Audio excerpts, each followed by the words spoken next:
Does your baby have a cold and you're wondering what you can do to make them feel better right now? Stay tuned because I've got 5 pharmacist tips to help you out. Hit that subscribe button and that notification bell to support me and my channel now.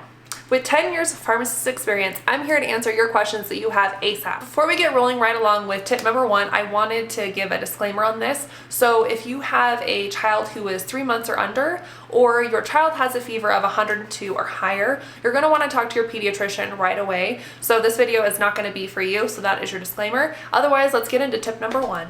Rolling right along for tip number 1. So if you have an infant up to a 4-year-old, that's considered a baby. So this is who I'm talking to for those of you out there.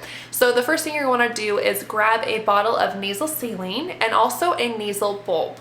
So for the really young ones out there, you just want to lay them on their backs, and then what you're going to do is put 2 to 3 drops of the nasal saline into each nostril.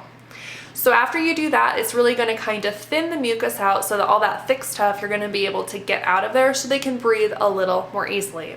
So then you're just going to take the suction bulb and you're going to suck that out of there so they can breathe.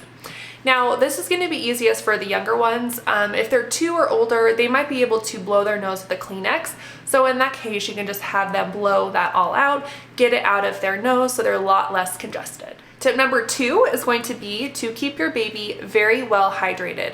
So if your baby is breastfed or formula fed, you want to make sure that they are feeding as often as possible, as long as the pediatrician has not told you otherwise. So you want to make sure they're staying really hydrated, keeping up on the feedings. Usually when they are breastfeeding, when they're really stuffed up, they usually do more frequent feedings and they do them for less duration just because it's a little harder to do with all that congestion in the nose.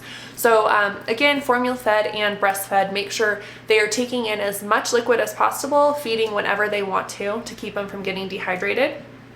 And then when you get into the slightly older babies, so when they're 1 year and older, make sure that they are staying up on their water and their milk. Again, just making sure they are not getting dehydrated when they are super congested and sick. And tip number 3 is we want to treat any kind of fever your baby has. So a fever is considered a temperature that is above 100.4 degrees Fahrenheit. Now you do need to actually be testing with a thermometer for this. You can't really test based on their forehead. You can't really tell if they're hot. You have to test their actual temperature. Now, if they do have a fever, then you can go ahead and treat them with Tylenol, generic name is acetaminophen, or Advil, generic name is ibuprofen. Now, ibuprofen, they have to be 6 months or older. Tylenol, there is no age restriction on that, although I did say if the baby is younger than 3 months and they have a fever, you need to call the pediatrician. And furthermore, if their temperature is above 102 degrees Fahrenheit, that is another instance where you need to contact your pediatrician. Otherwise, the dosing on these fever reducers is on the back of the box based on weight. Now, if your baby is a lot younger and they don't have the dosing on there, you can definitely contact your local pharmacist and they can give you the dose based on the baby's weight. All right, to further drive that one point across, I wanted to double check. Comment in the section below if you remember which temperature level is too high and you need to contact the pediatrician. Tip number 4, so if your baby is 1 year or older, you can give them honey. Now, honey is a really great product to use right before bed. It's called a demulcent, and so what that means is it coats the throat and it prevents irritation and decreases inflammation. So this is really perfect right before your baby goes to sleep because then hopefully they're not up all night coughing, kind of ease that so they can get some sleep, which is super important when they're sick. Now, if they're 1 year or older, that's when you can give honey, and you can give them a half a teaspoon before they go to bed. That should do the trick and help them get a good night's sleep and also ease the irritation in their throat. And our 5th and final tip, so you want to use a cold humidifier in your baby's room. I repeat, it should be a cold humidifier in the room.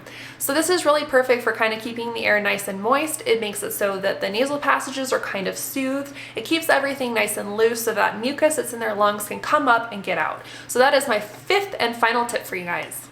And here's the last thing I wanted to point out to you guys. So the American Academy of Pediatrics does not recommend any cough and cold medications for kids under the age of 6. So since today we are covering babies, so that means anywhere from a newborn all the way up to 4 years old, we are not going to use any cough and cold medications other than the anti-fever medications, the Tylenol and the Advil. So make sure you guys stay tuned for next week's video. Thank you guys so much for watching. Please subscribe and hit that like button. Thank you guys so much for watching.